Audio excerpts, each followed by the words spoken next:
So there were so many mountains to climb during our, stay at Turo in the PICU that I really, it started to feel very surreal. God just did this huge miracle, in Phoenix's life.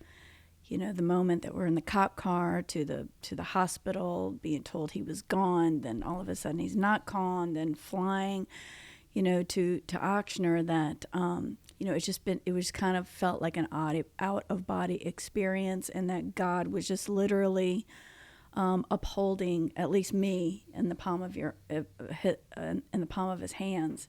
And I just remember always just being in war mode, like I am not going to let this go. But then as you start to get tired, and you start to only have maybe one bite of a sandwich a day, or you didn't eat that day, or you had a lot of visitors, you're just worn out, a lot of doctors coming in and out, never feeling like you have any privacy, any time to really, process what was going on. There was one part where I felt, and this was before Phoenix actually kind of woke up and came through, was Lord, that little voice of doubt comes in, one of those things that you wore with the devil, it's that unbelief, that doubt that comes in. And always when you're tired, when you're hungry, when you're not seeing it quick enough, something that you want come quick enough. And I remember just having to get away, going back to where we were sleeping at that little hotel or wherever that was like attached to the hospital. And I remember, just being able just to take a bath, and it took all that I had just to like kind of forget about everything, let everything go, because I needed to hear the Lord again. Like I hadn't really heard, songs were coming on, people were giving words, people were praying for us. People would say the right thing at the right time. Praise God for people who hear the Lord too and say, I felt, take this to the Lord, but I felt to tell you this. It was always a word in season, and God bless those people. And if you did that for me, you have no idea that kept me up. But at some point, I felt like I needed to hear God again for myself. Because you start feeling a little bonkers. So you're like, Lord, I don't want to judge the situation improperly, because that will set me up for failure. That will take me for a loop. That will broadside me like a bad broadside accident. So can you just tell me again, is everything going to be okay? What are you doing in this? Is Phoenix going to be not partially recovered, but all the way recovered? Like, what is your intentions here? Because I want to rightly put my faith where it rightly needs to be. And I don't want to be those type of people that are believing for something that's way out, off. And so I just kind of got into this spiral with the Lord. And I talk about it because I think a lot of people do. And so I needed to hear a fresh word. I needed to hear a word for myself. So I got into prayer. I got into worship. I took just taking a bath, and I was like, Lord, speak to me. And I just got quiet. And then afterwards, I just got out the Bible, and I was like, speak to me through your word, because his word doesn't lie. It just doesn't. Now, it could be in the context of history, historical events, and blah, blah, blah, but he wrote it for us now. Every single thing that is written in the Bible is written for us right now, for every need that we have, every situation that we're in, any circumstances that we face. So that's what I was presenting. I was looking through the word, like, to tell me something about my situation now.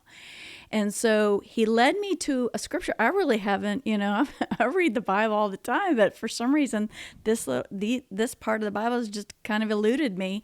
But it was in 1 Samuel 30.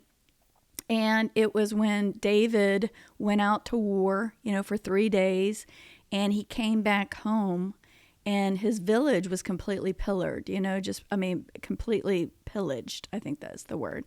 And not only pillaged, but burned to the ground, and everybody was kidnapped. And so it was just left desolate, his village. And him and all of his men wept bitterly. And I may have talked about this before, but him and his men wept bitterly. And David wept as well, But then after he wept, he said, I went to go and be with the Lord and consult the Lord. And then I asked him, Lord, this hasn't, you see all this, what's happened. Am I able to go and track down those thieves? And when I track them down, will I be victorious? Can I go after my enemies and go after them? And the Lord not only said, yes, he heard the Lord respond.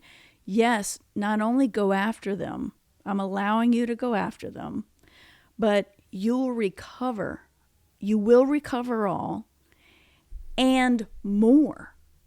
So that was the first time I was like, okay, so Lord, are you telling me that if I stay in this place of fighting against these things, fighting against unbelief, fighting against fear, and believing beyond what my eyesight can see, that not only Phoenix will be recovered, but more. He will have more in his life. You will recover all, and he will get more.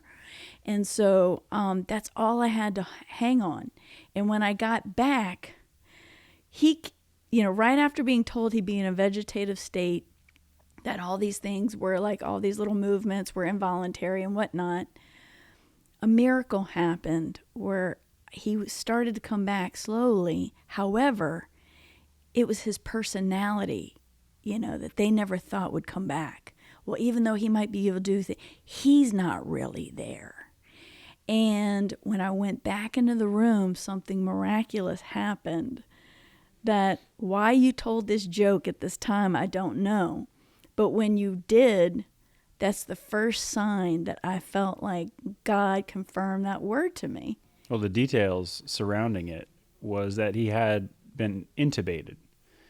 Thankfully, he didn't have to have a tracheotomy. Didn't need that, but he was intubated. And he had all this apparatus around his face. And one thing that you need to know about Phoenix is he's a clean-shaven kid. He does not like facial hair. Hates it. It's just not going to be happening. Well, I couldn't, and obviously he couldn't shave his face. I couldn't shave his face. He had all this apparatus all over his face holding this tube, a feeding tube going down, all this stuff.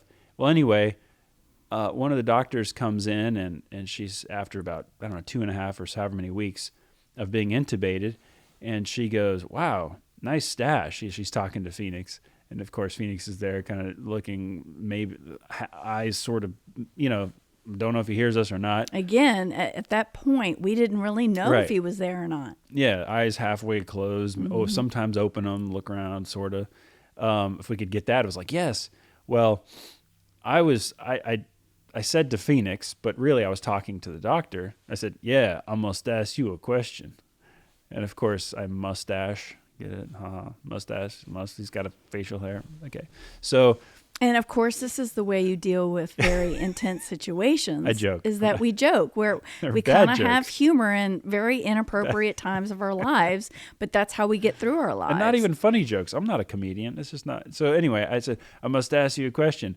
Well, I'm looking at the doctor. I'm not paying attention to Phoenix because I was kind of joking with her. You just wanted to make her laugh. Yeah. And lighten up a little bit. And her eyes go really wide, and she goes, did you see that?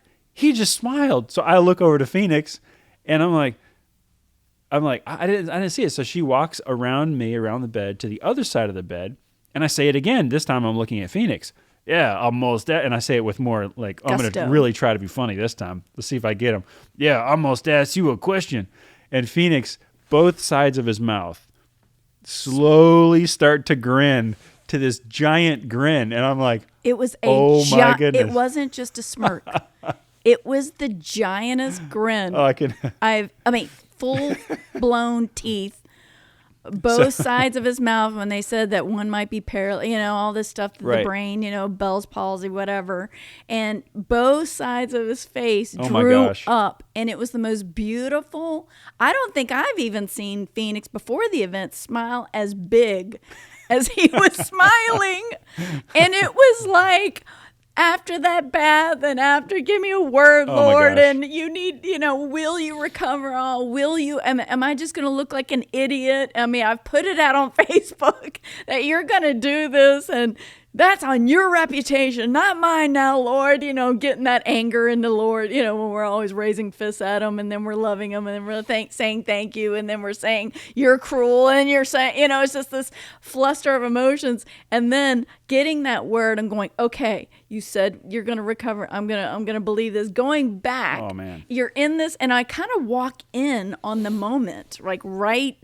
before the moment happens. And you're trying to just make this doctor laugh because we want everyone to relax in the thing because there was some heavy duty stuff going on. And here you say this thing and this miracle happens. I mean, it felt to me in that moment when I saw my son smile so big, so genuinely.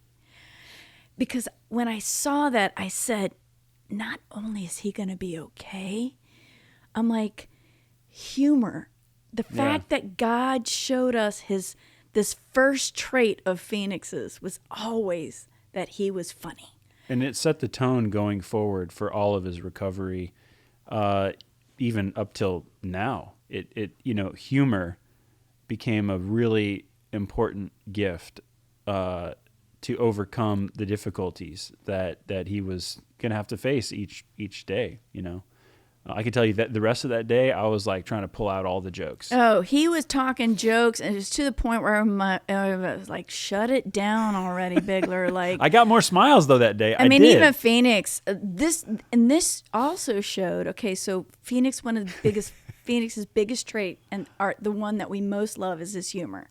So God gave that back and showed us He is all there. I got to tell you one other joke. Wait. Okay, I know. Okay. I'm gonna tell it though. But He is all there. And I said, but another thing that came through, and this is where I'm gonna segue into your next joke, is that Phoenix had humor, but he had smart humor too. Like, right. It showed you his intellect.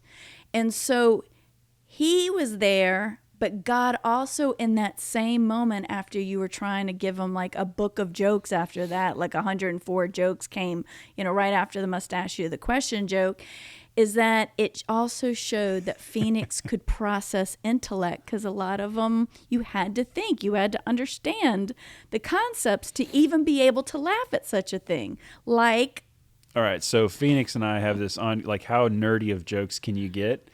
And so he had texted me this really, really super geek joke. So you have to know electrical engineering. You've got to know, it's a behavior joke. The joke is this: my son is eating electrical cords. What should I do?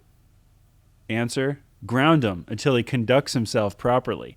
I mean, it's just not a funny joke.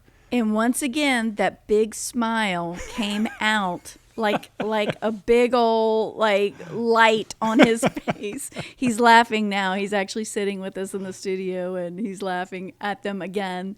And but these are the jokes, and then one having to do with squirrels and something that we don't want to promote on camera, but he is a boy and he's got a kind of certain humor, and Ben would try anything at this point to see if that wasn't just a one moment thing. Look, when it's your kid, like I told you don't Phoenix, care what he says, you don't care what words come out of his mouth to at see that him point. to see him smile in such a difficult time. Yeah. The reality is, it's I was more proud of him at that point. And I told him, I said, Agreed. Phoenix, I am more proud of you now Agreed. than any other time that you've stood up for gold, honor roll, right, in school, winning whatever awards for achievement. Agreed. That smile to me as your dad at this point in your life is like winning the biggest lottery I could ever possibly win. I mean, this young man, after just going on a simple bike ride for a few minutes, dropping from a cardiac, seeing him struggle on that video to survive and stay up and stay awake and stay alive, to go through an anoxic brain injury, to be pumped and a bunch of hands all over him, to be sticked and prodded and stuck and tubes down his throat, and going through several infections that almost took his life in and of itself, for the first thing to see is a smile on his face. Yeah.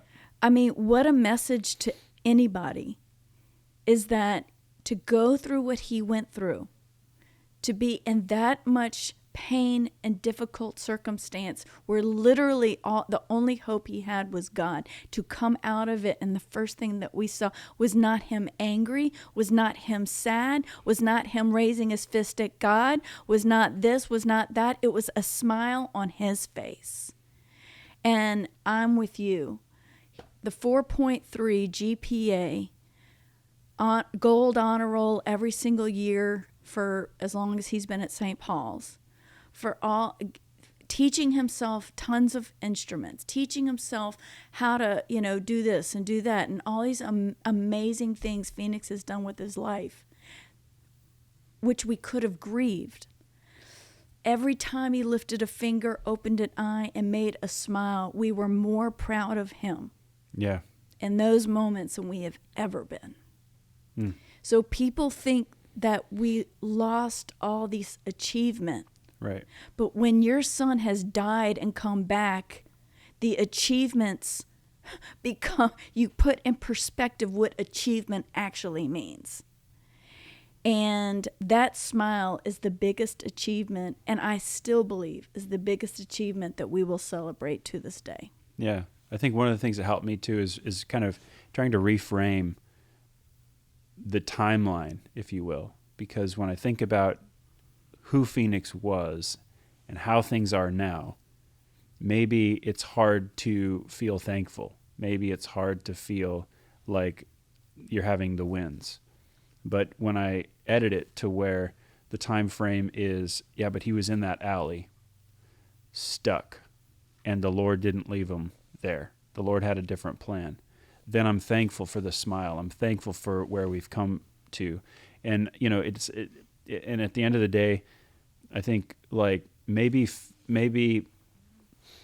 if faith weren't a fight, then we wouldn't learn what it means to trust. Because if faith is a fight, we realize that it's not always going to turn out exactly the way we'd like, but it's because it's a fight. It's worth the effort. But we learn something greater, which is to trust God.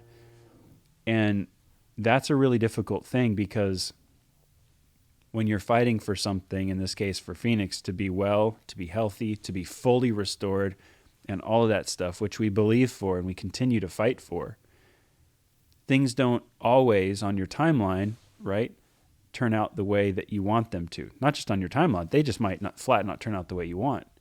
But this is where the trust aspect comes in. And the value of a relationship with God, what is that worth?